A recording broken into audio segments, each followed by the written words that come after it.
We see again in Unit 8 of MOOC Indonesia 101.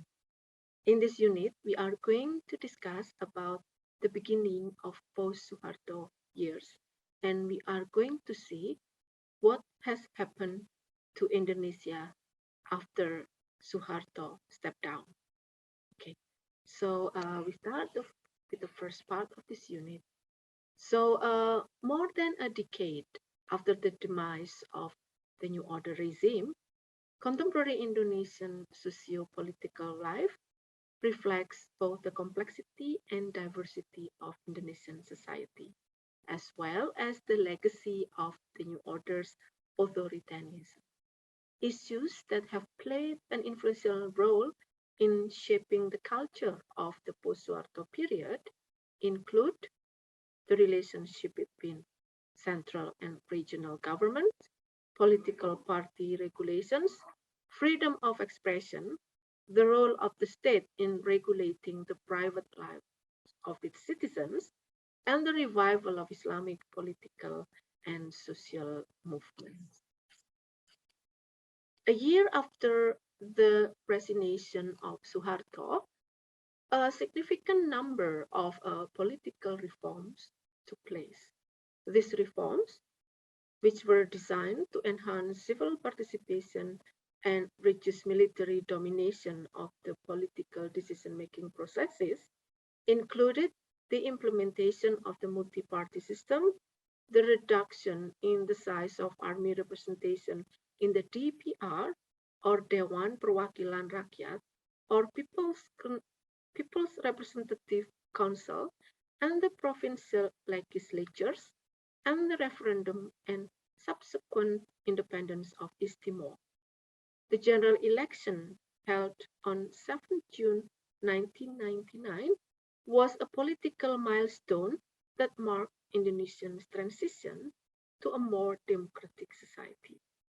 After the election, under the new multi-party system, 48 out of 141 parties were eligible to take part in the election.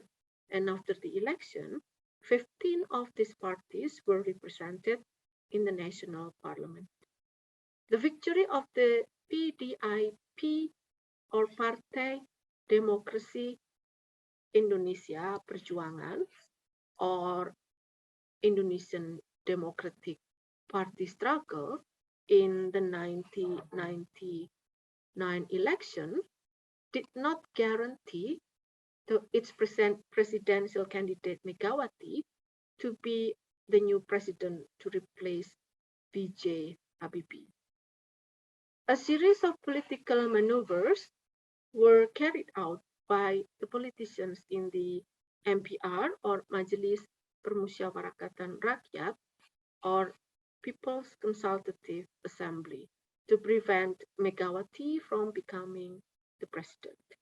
A number of political parties joined in a coalition called Poros Tengah or Middle Axis and successfully nominated Abdurrahman Wahid or Gus Dur as the next president.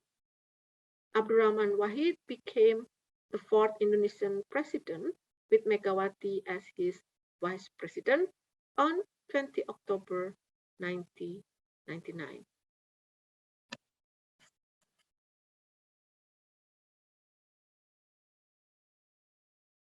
Among the political reforms initiated by President Wahid during the first year of his presidency, a noteworthy event was the disbanding of a military-controlled body called Bakostranas or Badan Koordinasi Strategis Nasional or Coordinating Body for National Strategy on 8 March 2000.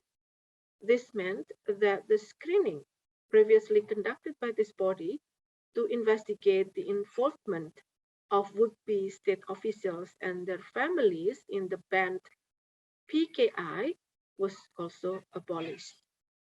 More importantly, the abolition implied the president's intention to seek a form of reconciliation with the families of victims of the 1965 massacres. The President's determination to recognize the cultural and political rights of minorities was also signaled by the issuance of policies related to the Chinese minority. Included in these laws and regulations was the formal recognition of Confucianism as an official religion, the appointment of the Indonesian cabinet minister, the withdrawal of Decree number 14, 1967, that banned Chinese cultural, linguistic, and religious activities, and the passing of a number of laws that allow the use of Chinese surnames, the publication of materials in Chinese, and the abolition of identification cards, especially coded to show the holder's Chinese identity. Apart from the recognition and accommodation of local aspirations for greater political autonomy, as shown in the issuance of the Regional Autonomy Law and the Aceh Peace Settlement, a significant political development in post-Suharto Indonesia has been the revival or the increasing visibility of Islam in the public sphere. In contemporary Indonesian politics, the role of Islam is actually more diverse than in the 1950s.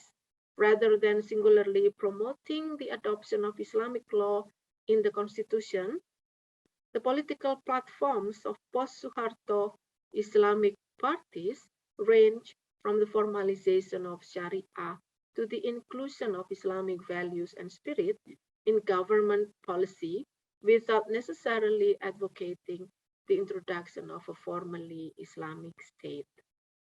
The revival of Islam in contemporary Indonesia cannot be detached from the Dakwah or Islamic proselytizing movements. One prominent and significant example is the Tarbiyah movement, pioneered by the Salman Mosque of the ITB, or Institut Teknologi Bandung, or Institute of Technology Bandung in the 1950s. Spreading to campus mosques elsewhere in Indonesia in the 1980s, it takes the form of a discussion circle among Muslim student activists characterized by the presence of instructors or murabi who train and discipline junior members. The types of discussion, the names adopted by a number of Tarbiyah circles in referring to themselves, which is usrah or nuclear family, and the materials used in the discussions all indicate that the movement was inspired by Ikhwanul Muslimin movement or Egyptian Muslim Brotherhood founded by Hassan al-Banna.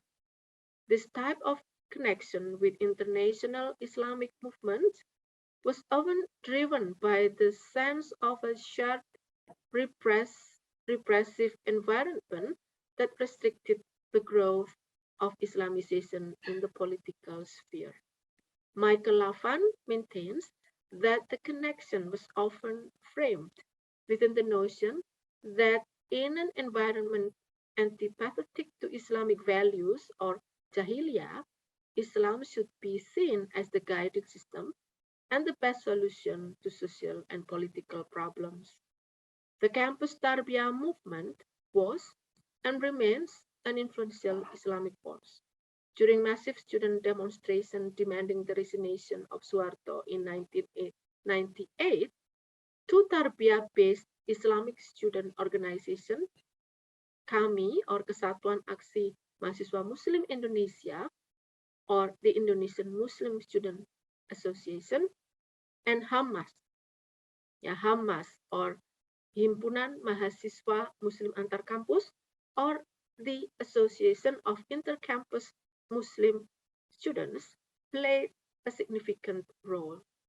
The Tarbiyah movement strengthened its position in post-Suharto politics with the establishment of the PK, or Partai Keadilan, or Justice Party, to contest the 1999 election. Okay, so that's the end of Unit 8. And I think you have learned from this unit that after the resignation of Suharto, in the post-Suharto and the post-Reformasi period, we see the increasing visibility of Islam in political sphere.